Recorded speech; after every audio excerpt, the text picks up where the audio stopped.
It's a very depressing ending of things that started so auspiciously back in Genesis 1.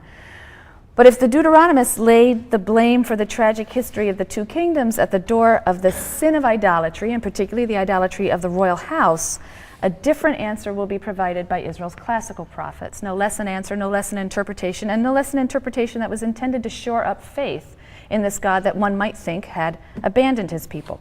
And we'll be turning to the prophetic answer to this great crisis that faced the Israelites in the next lecture. In this lecture, I first want to talk about the phenomenon of prophecy and some of the prophets who appear in the historical narrative. So, in the historical books that we've been looking at, of the section of the Bible we call the former prophets. Remember this section called the prophets we divide into former prophets, latter prophets.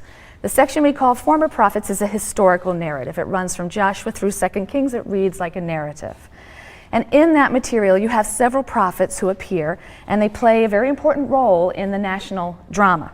The prophets of the 10th century, the 9th century BCE were associated with religious shrines on occasion. They were associated with the royal court.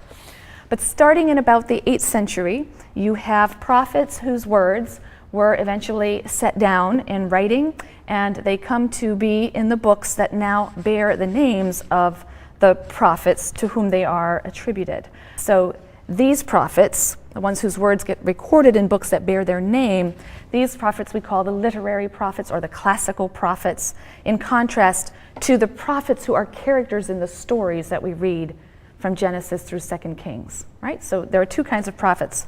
The literary prophets, those books are collected together in the section we call the latter prophets. I hope this is making sense. So former prophets is the historical narrative which happens to feature kings and prophets as characters in the narrative.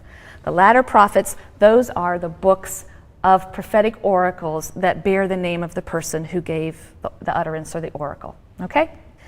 And as I just said, the literary prophets, just like the Deuteronomists, struggle to make sense of Israel's suffering and defeat and to come up with an explanation and a message of consolation, and we will get to that next time.